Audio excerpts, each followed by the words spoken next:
शेतकरी विधेयक विरोधात दिल्ली येथे गेल्या 11 दिवसांपासून शेकडो शेतकऱ्यांनी धरणे आंदोलन सुरू केले। या आंदोलनाला देश पातळीवर भाजपा वगळता सर्व पक्षांनी पाठिंबा दर्शवला आहे। 8 डिसेंबरला विधेयक रद्द करण्याच्या मागणीकरिता भारत बंद पुकारला आहे। मंगळवारी अमरावती शहरात सुद्धा सर्व पक्षांच्या पदाधिकाऱ्यांनी राजकमल चौकातून मोर्चा काढला।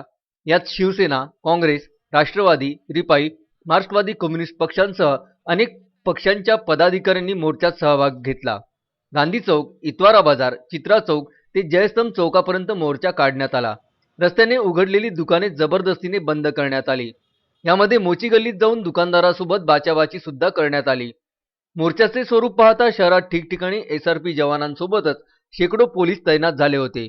या मोर्चाचा समारोप इरविन चौक येथील डॉ. बाबासाहेब आंबेडकर यांच्या पुतळ्याला हारार्पण करून करण्यात आला। या ठिकाणी सर्व पक्षांच्या नेत्यांनी मार्गदर्शन करून भाजपाचे पक्षनेते तसेच प्रधानमंत्री मोदी यांच्या विरोधात भाषण करण्यात आले।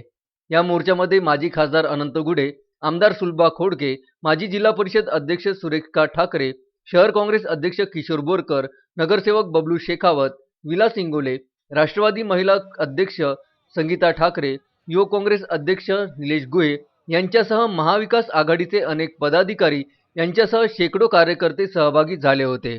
Ajay Shringare, Vidarbha news bureau, Amravati.